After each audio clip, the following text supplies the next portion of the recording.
Hello, everybody.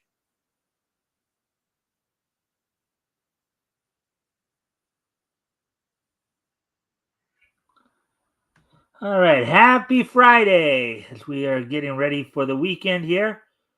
Hopefully, everybody's having a good has had a good week and is ready for the weekend. Of course, today is Friday, December the 6th, 2024. Of course, we're going to give people a chance to come in before we get started. Um, Hopefully, everybody's let's see.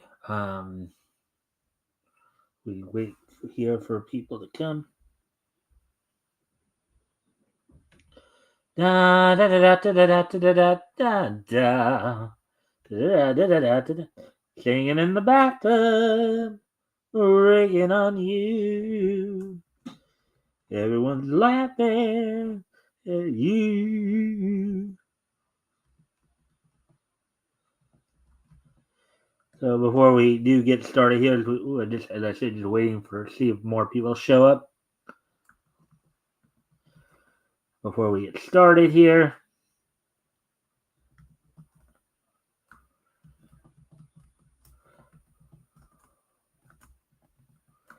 I'm gonna step away from the computer for a quick moment. Oh wait, if you haven't already, you guys can like and share the stream. See if we can get some more friendly people in here to engage. That'd be appreciated. Also, if anything here grabs your attention, feel free to comment and or ask questions. I'll try to answer the questions the best of my abilities. So let me just share some things here. Let's see. Yeah, nobody really. All right, so.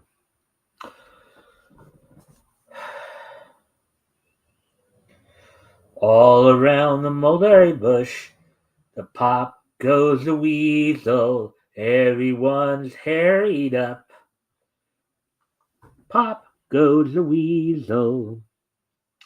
2 minutes 40. Let's see. So here we go again, my friend, and we will be alright. Party it up all night. Everyone's in fright.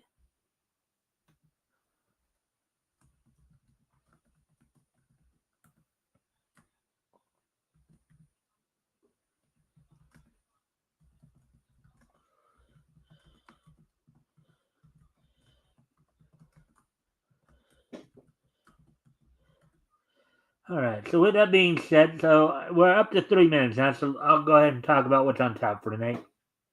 Gonna go over a couple articles from Bounding in the Comics, or not. I'm sorry, not Bounding in the Comics. Bleeding Fool. Couple comics related articles, um, including the weird origin story of DC Comics Creature Commandos.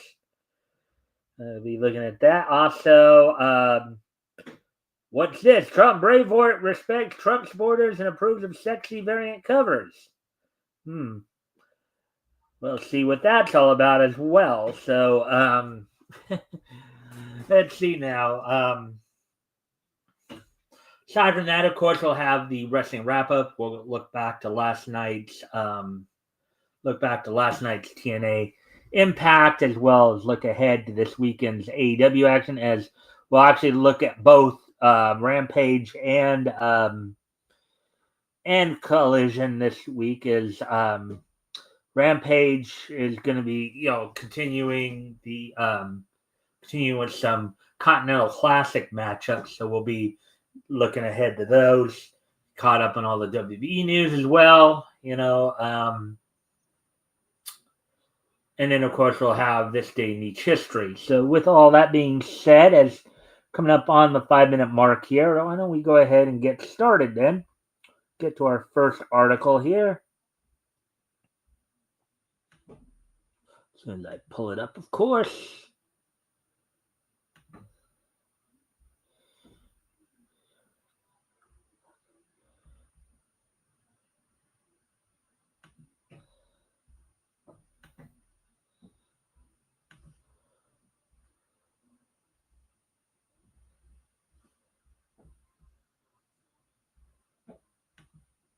All right, so here we go.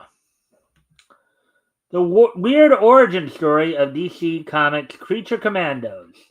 Article by Jameson Ashley, published today. Of course, the Creature Commandos created, of course, by J.M. DeMatteis, Robert Canaire, and Fred Carrillo, apparently. So those are the three main creators of Creature Commandos. So, director James Gunn has always been adept at taking the weird and making it accessible. He's now returning to that in a big way with the animated Creature Commandos, kicking off the new DC universe with a team that will undoubtedly perplex even die-hard DC fans. The Creature Commandos are a team of monster superheroes who first appeared in Weird War Tales number 93 from DC Comics in the 80s, created by J.M. DeMatteis and artist Pat Broderick.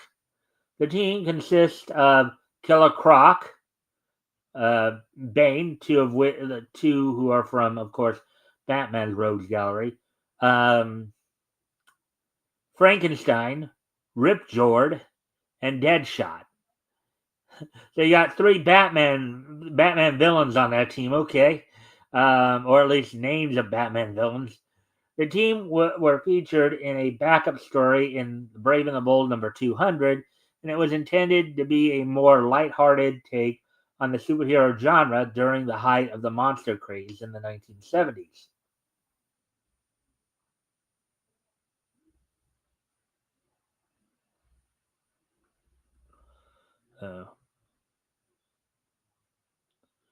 Uh, these are all the guys who worked on it, I guess.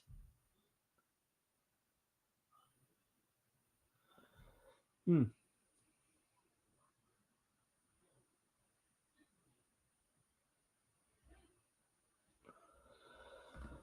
Let's see, and of course, another friendly reminder: if you guys haven't already, you guys can help out by liking and sharing the screen. See if we can get some more friendly people in here to engage. That'd be appreciated. Also, if anything here grabs your attention, feel free to comment and or ask questions. I'll try to answer the questions to the best of my ability. With that being said, let's of course get back to this. The Creature Commando's origin is especially interesting as DeMatteis came up with a great twist on why and how the team was created. While it would have been easy to simply say, quote, someone recruited the monsters, unquote, we instead get a darkly scientific reason. In an alternate World War II, the US government wants to psychologically horrify their enemies on the battlefield. After much research, they discover the most terrifying archetypes that have long haunted humankind and recreate them. Okay, that's an interesting take on things. Very interesting take on the human condition there. The Creature Commandos were the product of the mysterious Project M, in parentheses, M for monster, a joint effort of the United States Armed Forces deemed America's most effective secret weapons. Their first mission was to destroy a centuries-old French castle that the Germans had seized as a stronghold to conduct experiments. They foiled a plot to replace world leaders with the Nazis' android duplicates and install them as Third Reich pawns.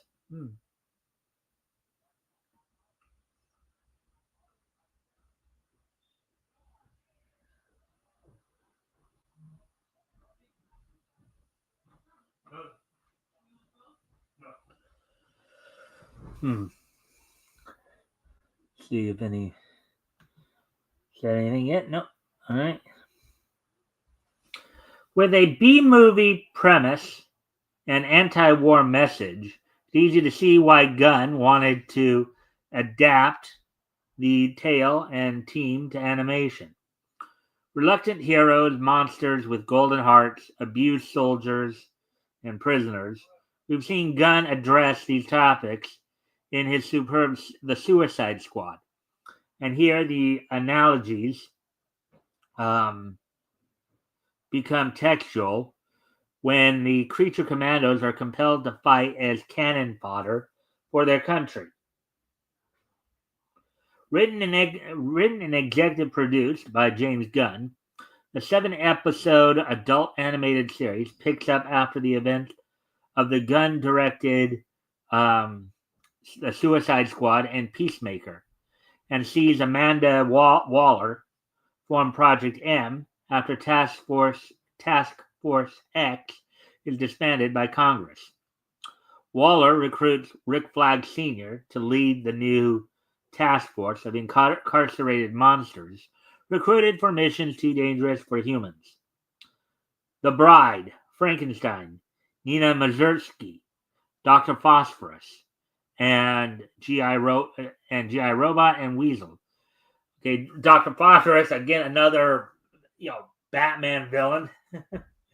G.I. Robot, I've heard of him before.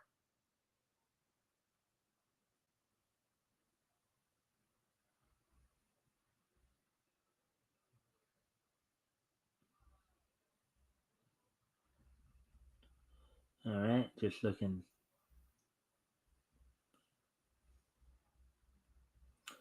Creature Commandos premiered earlier this week on Max and has been getting rave reviews. So far, the series offers a fresh take on the Creature Commandos while staying true to their roots, making it a must-watch for fans of the original comic book series. It's just too bad that Gunn had to insert politics into the first couple of minutes. Alrighty then, so there we go with that one. Let's see, where are we at on time? 12 minutes in, alright. Alright, so let's move on to the next story here.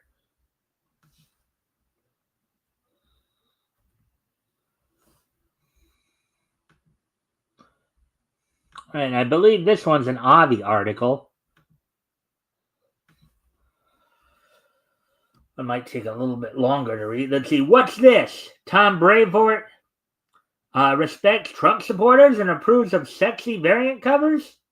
Article by Avi Green and published earlier today. Let's see what this one's all about, folks.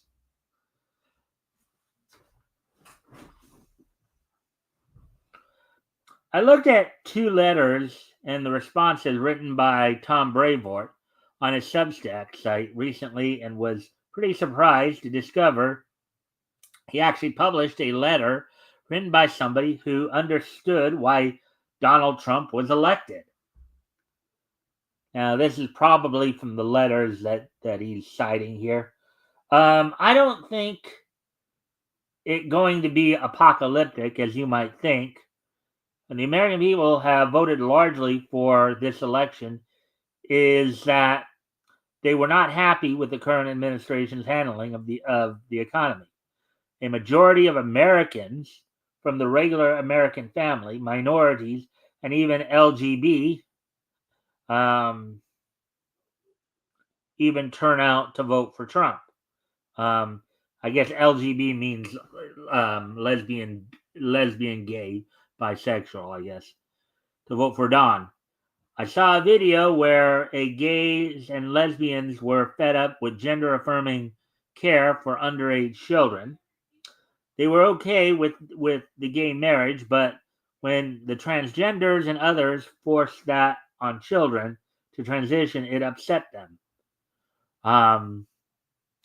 There is a schism of the LGBTQ plus after this election, now, which is now just the LGB, who have separated themselves from the T plus, non-binary terms, in parentheses there. No rights are going to be taken away. Trump didn't take them away the last time.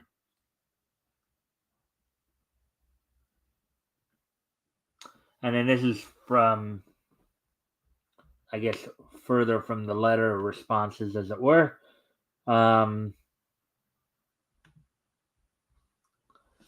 This election cycle had 10 states with abortion on their ballot, and 7 out of the 10 approved abortion measures. So I respectfully disagree that the world is going to be apocalyptic. Now, mind you, first off, they are right. One, Trump did not ban abortion. Okay. What the Supreme Court basically did is they put it back in the hands of the states to determine. In other words, saying that no, it wasn't for the federal government to make that turn. It was for each individual state to determine that. So that's all they did there. If you want apocalyptic, we didn't have wars in Ukraine or Israel than before Biden and Putin's threat of using nuclear weapons against NATO. I think the defeat of the Democrats was largely the mainstream media who continued to paint Donald J. Trump and his supporters as Nazis and white supremacists, despite the fact that he has Black, Hispanic, Jewish, and Asian supporters like myself, in parentheses, Filipino American. Continuing on with the letters here. This is from the letter that was sent to Tom Brevoort. I find it strange Trump himself has condemned white supremacists since late 1990s and early 2000s, but the media and the liberal left continue to paint him as a white supremacist, fascist, and Hitler. The Americans who voted for Trump this election no longer believe that Trump is a racist. I think the fear-mongering needs to end. No one's rights are I think are, not is, but are going to be taken away. If you believe that, you just follow what the leftist mainstream media tells you what to believe. Now here's Tom's response here to that letter, as it were. And again, if you haven't already, if you guys can help out by liking and sharing the stream, see if we get some more friendly people in here to engage, that'd be appreciated. Also, if anything here grabs your attention, feel free to comment and or ask questions. I'll try to answer the question to the best of my ability. So let's get back to so there's Tom's response to what we just read here. Write down the date and time that you said that, Emmanuel. I hope that you're right. But as a longtime New Yorker, I don't think you really have any comprehension of who and what you're dealing with. But everybody's about to, like it or not. Good luck. And then here's Avi's response to all that. Again, amazing. He'd actually post this publicly, but looks like Brevoort still has not changed since the early 2010s, when he was making revoltingly leftist statements on a Formspring site. He takes a know-it-all position without even providing a shred of evidence to back his standings. And for somebody living in New York City, he's oblivious to the colossal crime wave that's befallen the region. Over the past decade, particularly since Bill de Blasio was mayor, and that's one of the reasons Trump was elected. And then Brevoort has the gall to lecture his correspondent. And he is the cover of Rogue right there. Now here's Avi speaking again. Now here's the other item via Brevoort Substack about variant covers spotlighting Rogue. Oh yeah, and this part we kind of covered before, the variant covers. I think I do kind of remember this one. Tom, can y'all please cool it with the Savage Land Rogue variant covers? We get it. She's sexy and she's half naked. Do we really need to objectify her this much? Do we really need 10 billion Savage Land Rogue variants for every comic book she appears in? Can we have her in literally any other outfit? uh, Tom's response to that statement. No, we read that before because we did talk a little bit about. I guess that was the guy who was complaining about all the different variant covers out there. We did talk about that a few weeks ago. See the above answer about what sells versus what a particular editor likes. MB. To be honest, I haven't commissioned a single cover image that has Rogue in that outfit, but plenty of our retailers are asking for it. When they order retailer exclusive covers, and as the client, that's their right. And even internally, we're aware that those covers tend to sell really well, and will sometimes have our sales team request them when they think they'll do the project some good. As I want to get the books into as many hands as are possible, I don't really have a problem with this. So, in this particular case, he seems to be pro free, pro market.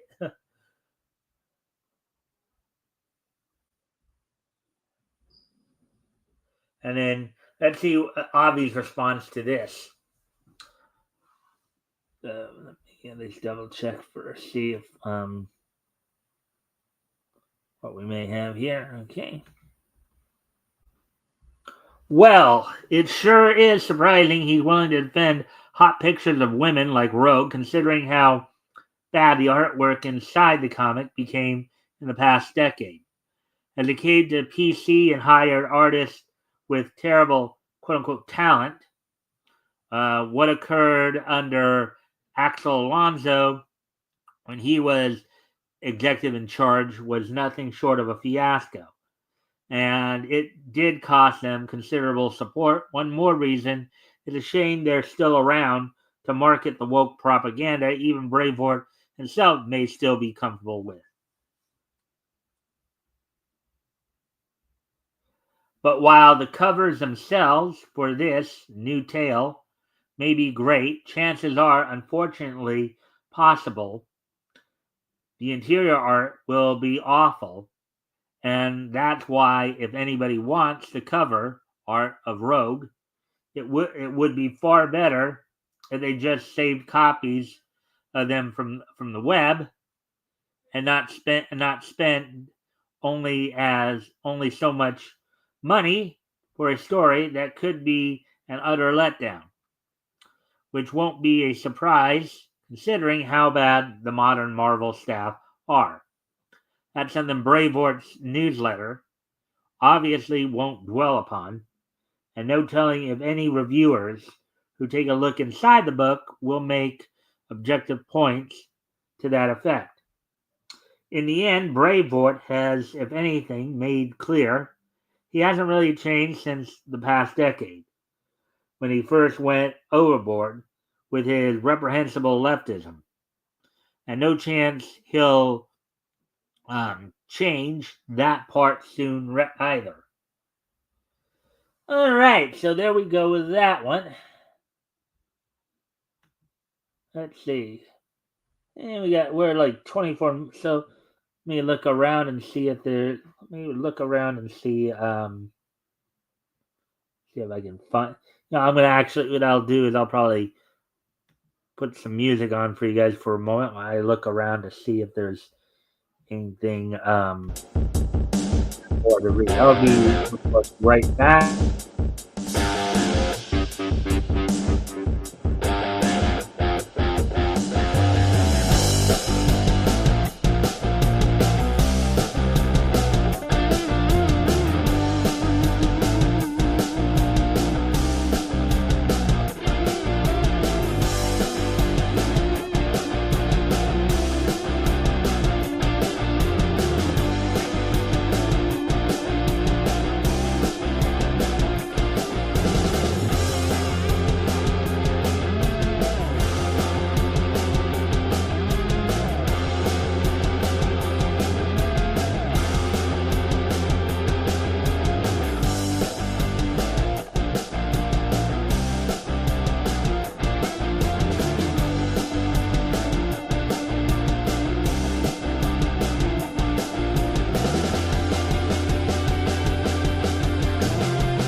All right, I'm back. I did find something here that might be some interest for some people.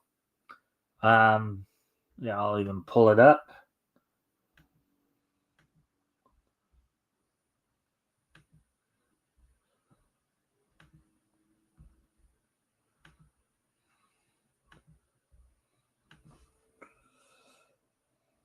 All right. The Simpsons gets an all-new Disney Plus Christmas special. Article by Christina Wiggins published today. So let's look at this one here.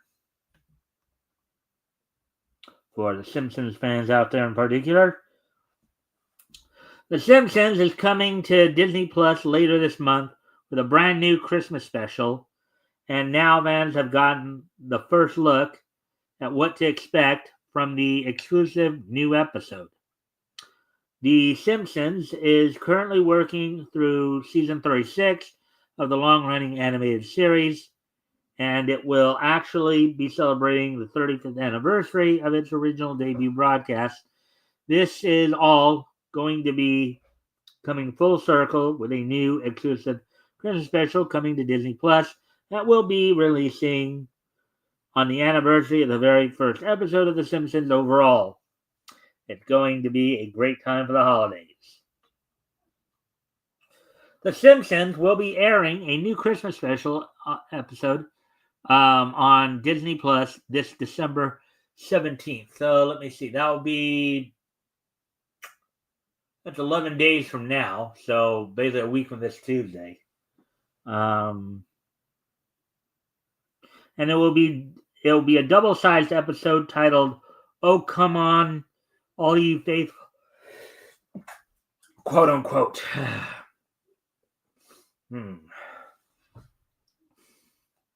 While it's yet to be fully revealed what Homer will be up to in the coming special, as of the time of publication, Disney Plus has shared the first look at this new special, teasing Homer doing his best to be Santa, with Ralph hilariously coming along. It's not clear if this will be directly seen in the upcoming episode itself, but it's certainly a fun tease that you can check out more of below. So, oh, come on, all you faith. There it is right there. All right, so that one was a pretty quickie. That one was a quickie. All right, so let me see now. I guess I'll just let you guys come along with the ride as I try to find some more stuff. Is that one's pretty quick?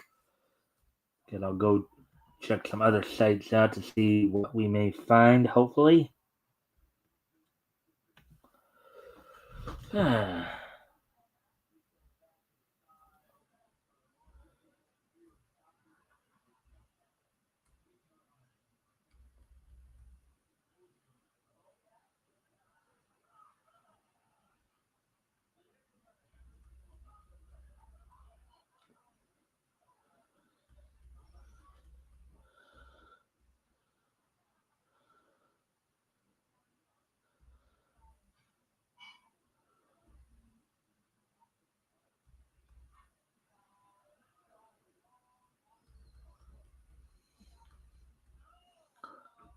All right, let's see.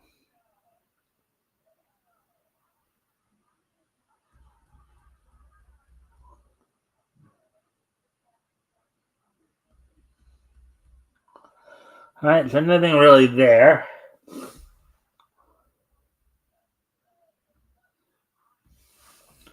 All right, let me go on to. There were a couple of interesting articles from MeTV yesterday, MeTV Tunes rather. But of course, I don't know if anything more come of it. Nope. Nothing new came of it, of course. Let's see now.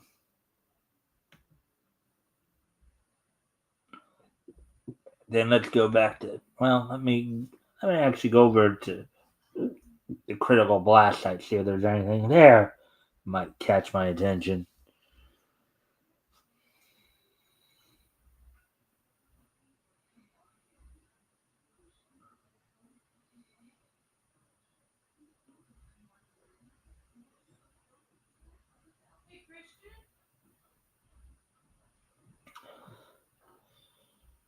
Yeah, it doesn't look like much of anything going, but that sometimes is the case. All right, let's go back to Bounding in the Comics. See what may be going on there.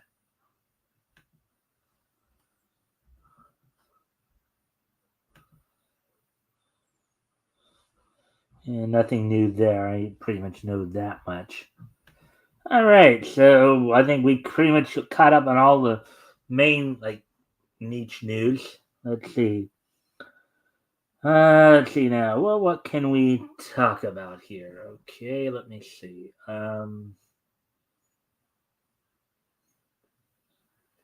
Let me see now. What? Let's see. Well, we have.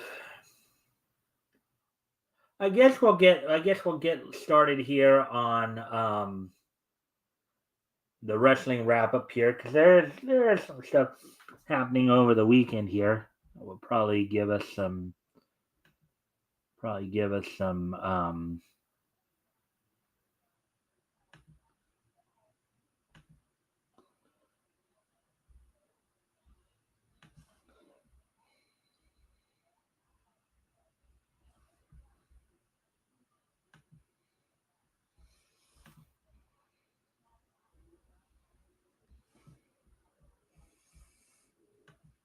All right. So first off, with some WWE news, of course.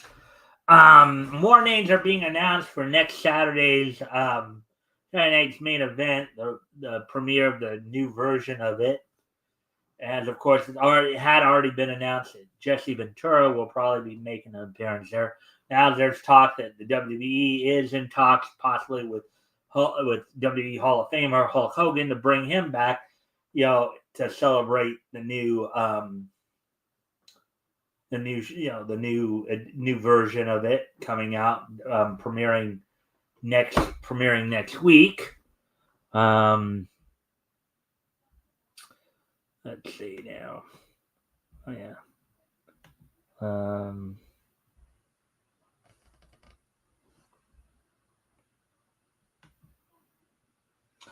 And let's see. Let me just look something up here real quick. So let's see. We know Jesse Ventura has been announced for the show. We know, and we also know that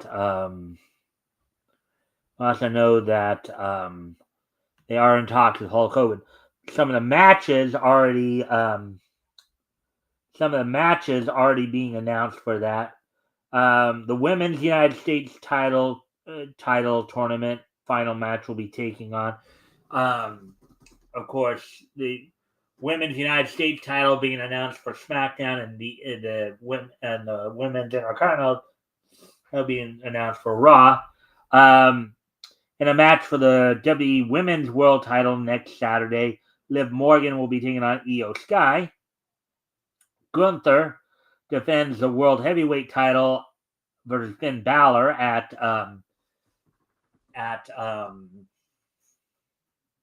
and there has been some talk that they might be getting ready to push Balor as a main event. He was the first undisputed champion, but I think they now believed, considering the work he's done the last few years, and also now he's becoming more of a locker room leader. They're looking to possibly, give him a run as a top guy in the company. And Cody Rhodes will be defending the WWE and Universal titles against Kevin Owens next Saturday at Saturday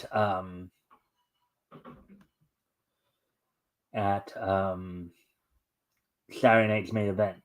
But as we do lead up into it, of course, let's go back and look to let's see.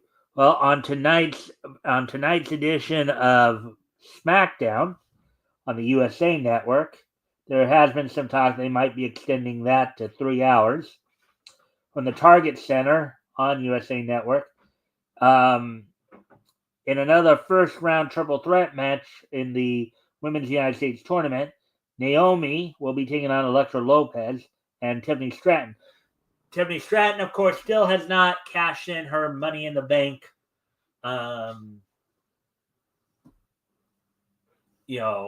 case. You would think that she should sooner rather than later, considering they're like dragging it out just a little too long. And in a match for the WWE Tag Team titles, the Motor City Machine Guns of Chris Sabin and Alex Shelley were taking on the Street Profits of Angelo Dawkins and Montez Ford. So that's at least planned for tonight's SmackDown.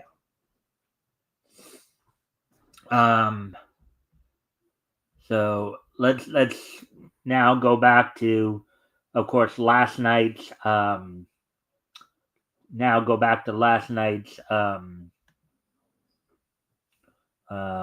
Let's go talk about last night's Impact. As actually even because TNA will be having an event coming up pretty soon here. That they'll be leading up into. Let me just double check that. Coming off of Turning Point here. Coming up a week from today, next Friday, they'll be having Final Resolution from Atlanta. Already signed for next Friday from Center Stage in Atlanta, Georgia. And a number one contendership match for a four-way match for the TNA World Title. Josh Alexander will be taking on Steve Maclin, and they'll be taking on Joe Hendry and Mike Santana. Moose defends the TNA X Division title against Kushida. Masa Slamovich will defend the Knockouts World title against Tasha Steelz. The Hardys will defend the TNA World Tag Team titles in a tables match against the System's Eddie Edwards and Brian Myers. And then Nick Nemeth will defend the TNA World title against AJ Francis. So that's all happening next Friday. But as of last night, of course, last night's Impact.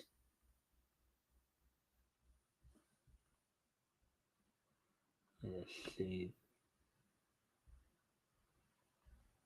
That's for next week.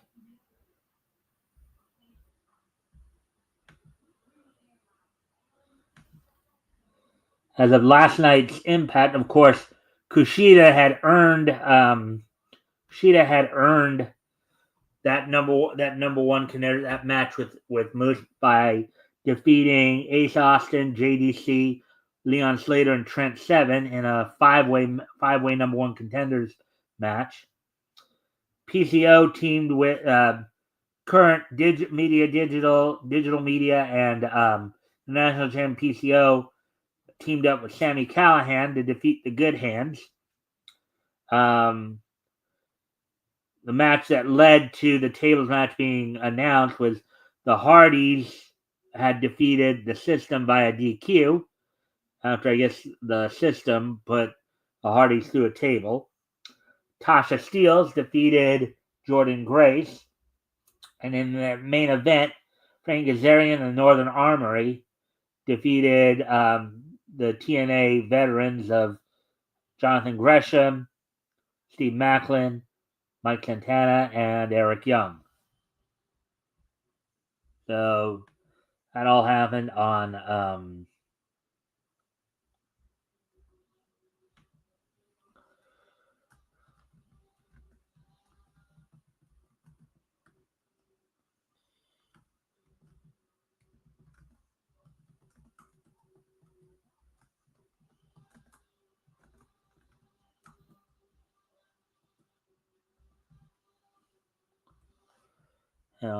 on Impact last night. Let's see. Now let's get ready to move on to AEW. As AEW, of course, continues its march towards World's End at the end of the month here. Their next next big event. Let's look ahead to what's happening this weekend. As of course, the Continental Classic will be continuing this weekend. As on tonight's Impact, um, in Gold League action, of course, Ricochet will be taking on Commander is replacing Juice Robinson, who was essentially taken out of the tournament after getting injured, I guess, in his match with Will Ospreay. And then in two non-title matches in the Blue League, TNT champion Daniel Garcia takes on the Beast Mortos in a Blue League match for the Continental Classic, and reigning Continental champion Kazuchika Okada takes on Mark Briscoe. And then the night will open up with a match with the team calling themselves Vendetta now, Deonna Purrazzo and Taya Valkyrie taking on a mystery opponent. So that's happening tonight. And then as we go to tomorrow night on Collision, we know, as I do know, there will be some more Continental Classic matchups then as well. On tomorrow night's Collision from the Greater Columbus Convention Center in Columbus, Ohio, Kazuchika Okada will be taking on Kyle Fletcher. Mark Briscoe will be taking on Daniel Garcia in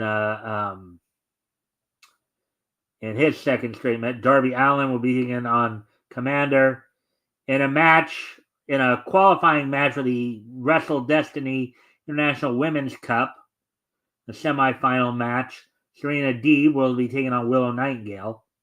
And then Emi Sakura will be taking on Mina Shirakawa. A lot of big action in AEW as they continue to.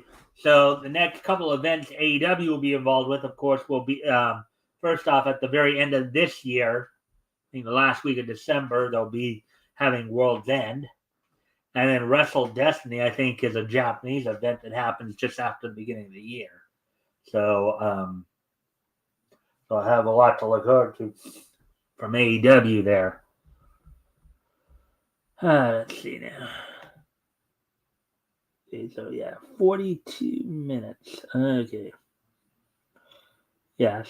Oh, over the next few weeks, of course, AEW, of course, will also be having a number of events.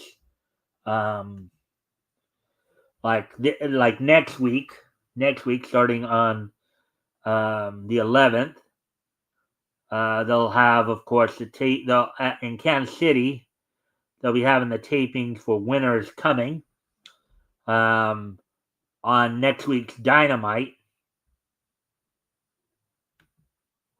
Already signed for next week's Dynamite in the T-Mobile Center in Kansas City. In the finals of the Dynamite Dozen 2024, Kyle O'Reilly and Adam Cole will be taking each other on to see who goes on to face MJF for the Diamond ring. Jay White and Orange Cassidy will be taking on the Death Riders duo of Jon Moxley and Pac. And then in two Gold League Continental Classic matchups, Claudio Castagnoli will be taking on Will Ospreay, and Ricochet will be taking on Brody King. You'll also see Mina Shirakawa get a shot at Mariah May's AEW Women's World Title. So that's coming up on, and then of course they'll also be doing the taping for that Friday's Rampage Winners Coming. No matches have been announced for that. And then next Saturday on the 14th, going of course they'll be taping it for from the Chavez Arena in St. Louis. Collision's Winners Coming the Wrestle Destiny final match, Jamie Hayter will be taking on the winner of this Saturday's other semifinal match between Willow Nightingale and Serena Deeb. So that's at least some stuff to look forward to. We said also next weekend is Final Resolution for TNA from TNA from Center Stage in Atlanta, and then next Saturday also WWE will be having WWE's Saturday Night Main Event on NBC. So now with all that being said, we're at 46 minutes now, so I think I will get ready to move on here to I'll get ready to move on here to the next thing, which is this day in each history.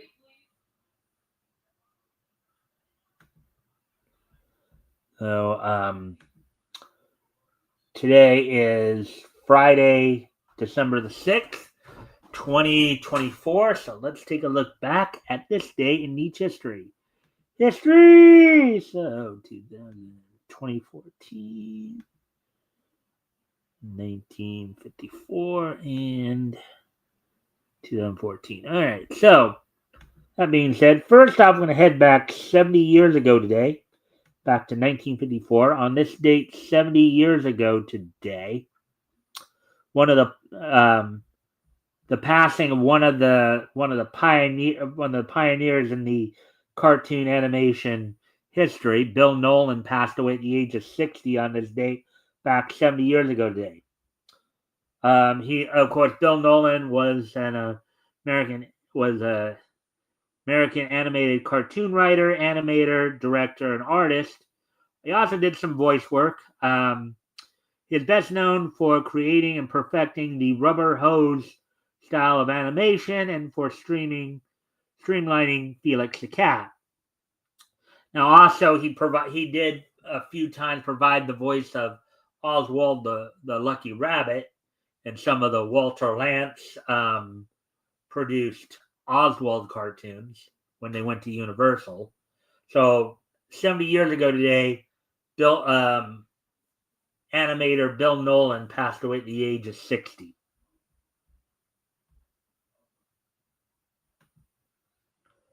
Getting ready to move on to the next piece of each history. We move ahead to the year 2000.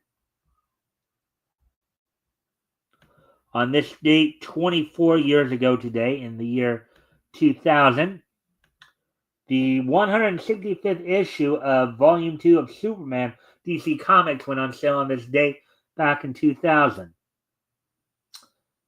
It sold for $2.25 for 36 pages. The story was called Help. Written by Jeff Loeb, with art being done by Arthur Adams. They had a number of pencilers involved, including Ed McGuinness, Humberto Ramos, Rob Liefeld, Mike Wieringo, Ian Churchill, and Joe Medarea. The inking was done by Cam Smith, Wayne Faucher, Norman Ratmund, Tim Townsend. Lettering was done by Richard Starkings, and then coloring was done by Tanya and Richard Orey. So on this date, 24 years ago today, 165th issue of Volume 2 of Superman DC Comics went on sale on this date 24 years ago. Now we'll move up to 2014. On this day in 2014, first off, another unfortunate passing happened on this date, this time in 2014, 10 years ago today, as Jimmy Del Rey, probably most famous for his time as one half of the Heavenly Bodies with with Dr. Tom Pritchard, known as Gigolo Jimmy Del Rey, real name David Furrier, passed away at the age of 52 from a truck accident. He, of course, was a former former multiple-time Smoky Mountain Tag Team champion, along with Tom Pritchard. He won a few titles, including the Future Championship Wrestling Junior Heavyweight title, former IWA Mid-South Light Heavyweight champion, a 3-time Smoky Mountain Wrestling Tag Team champion with Tom Pritchard, as we said, and also a former USWA World Tag Team champion. Of course, during the Smoky Mountain and USWA times in which they were during the times when USWA and Smoky Mountain were doing their affiliation work with WWE. That's when we saw, of course, the Heavenly Bodies on Monday Night Raw. In fact, it was we actually saw a match involving the Heavenly Bodies and the Rock and Roll Express on Raw.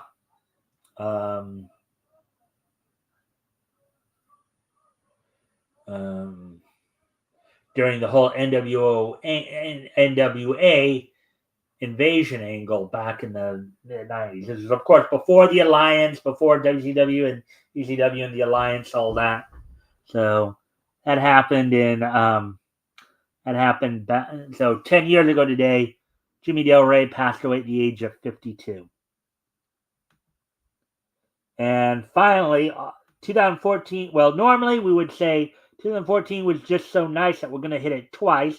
But obviously, somebody's passing is not always the nicest thing that happens, especially when it's something tragic like an accident like that. But also on this date back in 2014, on the brighter side of things, Studio Pero released the movie The Last Naruto the movie.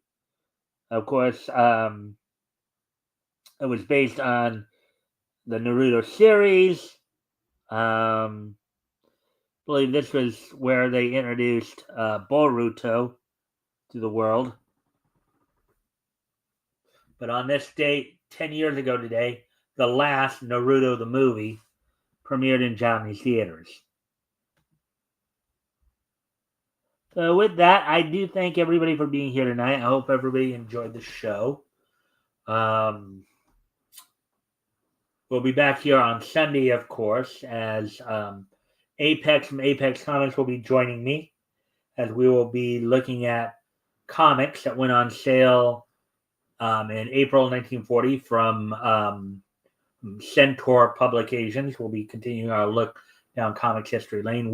With all that being said, I hope to see everybody back here on Sunday. Bye.